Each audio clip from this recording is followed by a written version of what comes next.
The Pro Football Hall of Fame is supposed to honor the greatest players to ever play the game. But here's the thing, it doesn't always get it right. Some of the most dominant players in NFL history have been passed over year after year, decade after decade, while lesser talents waltzed right in. The end zone here. Kelly's pass, caught, touchdown. So today, we're counting down the 10 worst Hall of Fame snubs in NFL history. Some of these guys eventually got in, but had to wait an absurdly long time. Others, well, they're still waiting. And a few, well, sadly, they're probably never going to get their moment at all. But without further ado, let us dive right into it. It is now time. Here is the Pro Football Hall of Fame's class.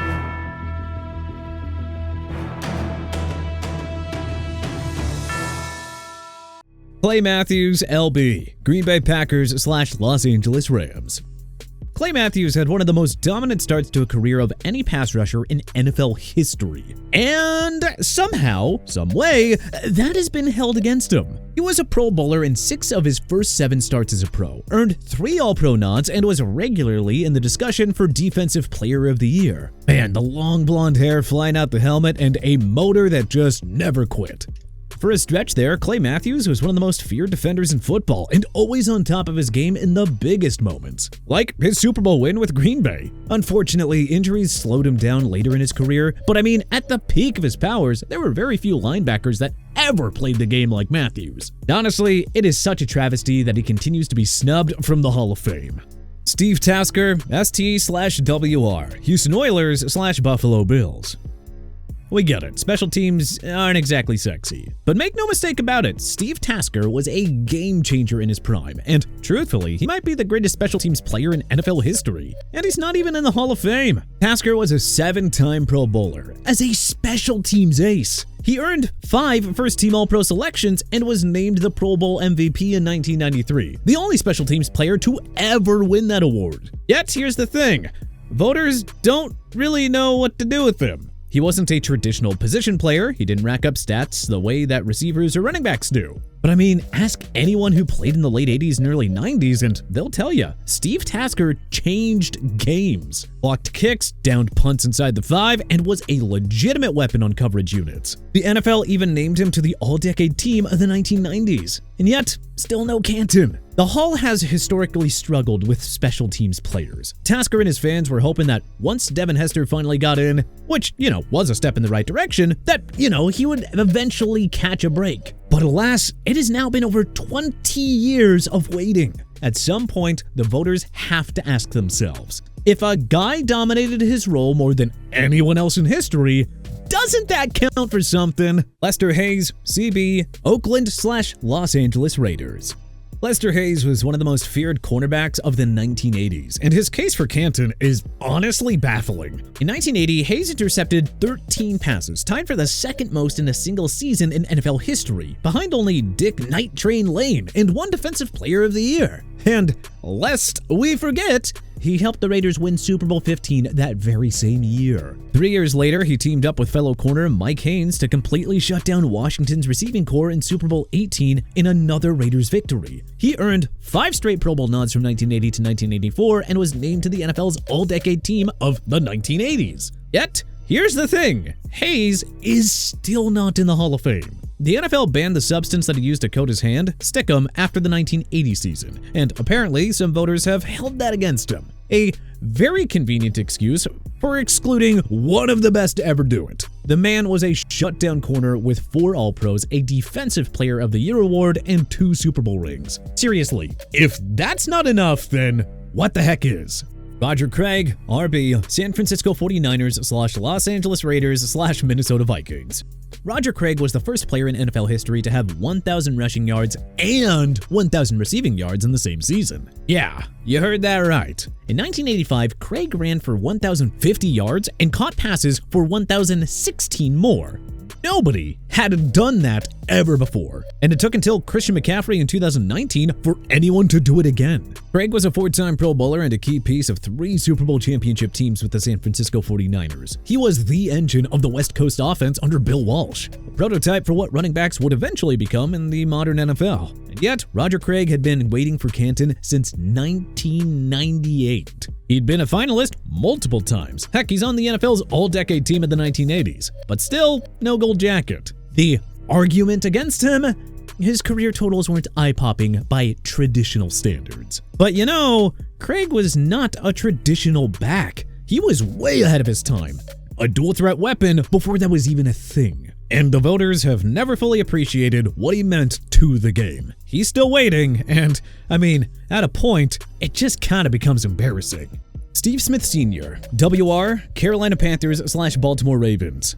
Steve Smith Sr. played 16 seasons in the NFL and always found a way to contribute, no matter what the state of the offense he was on was. At the time of his retirement, he was 8th all-time in receiving yards. The guy posted over 1,000 career receptions, a 3-time first-team All-Pro. In 2005, he won the receiving Triple Crown, led the league in catches, yards, and touchdowns. Only the 3rd player in NFL history to do that. And he did it all at 5'9". But here's the thing, Steve Smith wasn't just productive, he was relentless. The man played angry. He fought defensive backs literally sometimes and outworked every single one of them. At 35 years old, he tore his Achilles. Most guys just retire then and there. Smith came back the next season and put up 799 yards. That's the kind of effort that voters say that they care about. That's the longevity that they claim matters. 16 years of showing up, competing, and producing at an elite level. Yet, Steve Smith Sr. is still waiting for Canton. The Hall has a funny way of forgetting guys who didn't play for big market teams or win a Super Bowl. Smith spent most of his career in Carolina grinding in relative obscurity. But you know, the tape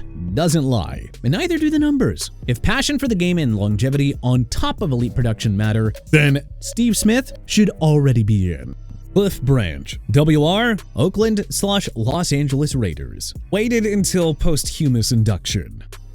Cliff Branch was one of the most dangerous deep threats in NFL history, and sadly, he got snubbed so many times that he didn't live to see his Hall of Fame induction. Branch was a 3-time Super Bowl champion with the Raiders. He was the prototype speed receiver, a game breaker who terrified defensive coordinators for 14 seasons. At the time of his retirement, he held the NFL's all-time postseason records for receptions and receiving yards. He was a 4-time Pro Bowler, a 3-time first-team All-Pro, and a member of the NFL's all-decade team of the 1980s. And he became eligible for the Hall of Fame in 1991. Branch waited and waited and waited. Year after year, he was passed over. Some speculated that his association with the Raiders owner Terrell Davis, who had a contentious relationship with the league, hurt his candidacy. Others just couldn't explain it. It wasn't until 3 years after his death in 2022 that he was finally inducted. That is not just a snub, that is a straight-up failure. Terrell Davis, RB, Denver Broncos.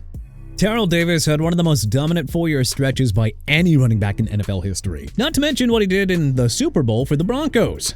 And, it took over a decade for the Hall of Fame to actually acknowledge it. From 1995 to 1998, Davis rushed for over 6,400 yards and 56 touchdowns. He won the NFL MVP in 1998 after rushing for 2,008 yards, only the 4th player in history to break that 2,000 mark. And in the aforementioned Super Bowl 32, he was named MVP after running for 157 yards and 3 touchdowns against the Packers, leading Denver to its first championship. In fact, Davis still holds the NFL record for most rushing touchdowns in a single season, 8 set in 1997. But then a devastating knee injury derailed absolutely everything. Davis played just 17 games over his final 3 seasons. His career was over by 2001. That is where the great debate begins. The voters were hung up on the lack of longevity and wasted theirs and everyone else's time with nonsense comparisons, drawing connections from Davis to a crop of good but not great rushers and other backs with similar 4-year peaks. They questioned whether dominance without longevity was enough.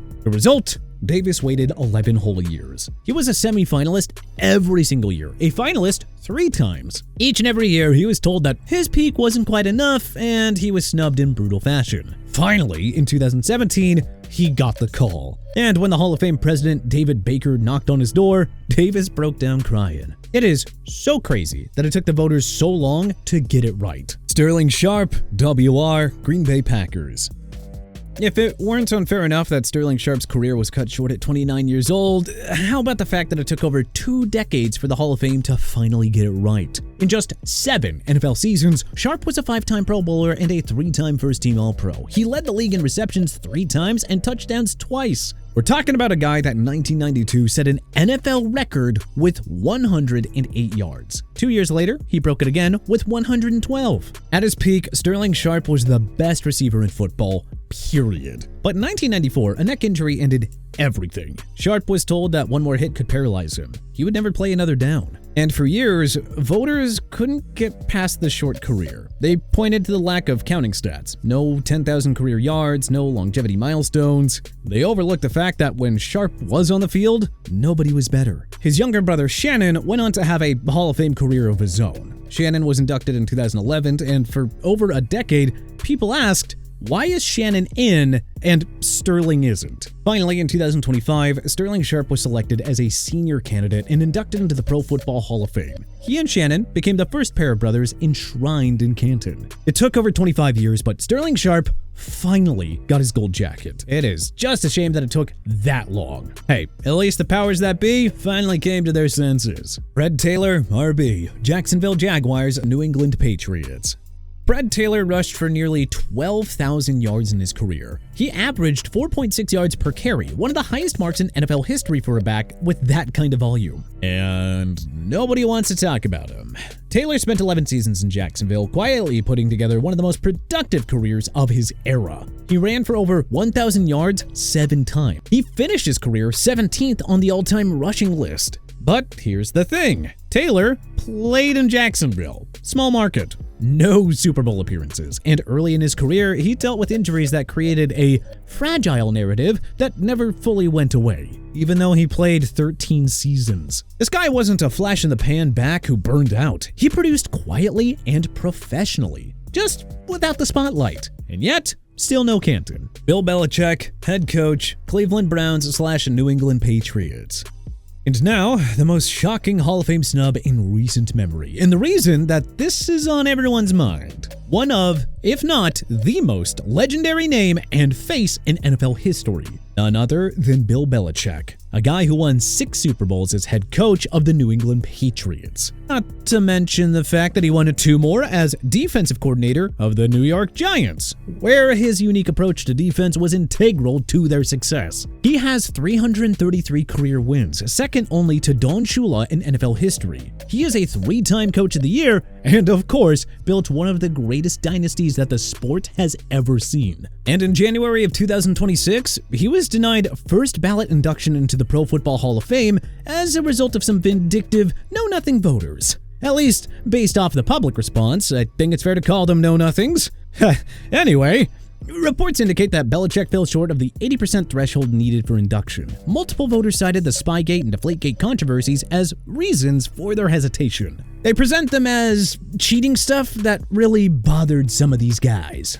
The delusion of these voters is remarkable. Cheating stuff? Like every coach since the beginning of time hasn't been trying to get a leg up on their opponents and gather intel in any way they possibly could? Look, the reaction was immediate and pretty dang furious. Jimmy Johnson, a Hall of Fame coach himself, called it egregious. LeBron James called it disrespectful, among other things, in his post on X. J.J. Watt said he couldn't believe he was reading this right. Patrick Mahomes called it insane. Look, pretty much everyone except the voters themselves that made this ridiculous decision seemed to be on the same side of the story. And yeah, with pretty good reason. I mean, only 3 coaches in history have been first ballot Hall of Famers. Don Shula, Tom Landry, and Chuck Noll. Combined, they have 7 Super Bowl wins. Will he eventually get in? Almost certainly. But the fact that it didn't happen on the first ballot for a coach with 6 championships and the second most wins in NFL history is an absolute egregious, disgusting stain on the voting process. This wasn't just a snub. This is the voters making it personal. And years from now, when Belichick's bus sits in Canton alongside the greatest coaches to ever live, people will look back at this moment and ask, What the hell were they thinking? But hey, which NFL Hall of Fame snub did you think was the craziest? Was there anyone that we may have missed? What do you think we got right here? What did we get wrong? Let us know in the comment section below. If you liked this video and learned a thing or two, then clicking the like button helps us out a ton. And you know, we really appreciate it. If this is your first time coming around to TPS though, then subscribing is a great idea because we put out videos like this every single day. But as always, thanks for watching, and we'll see you guys next time.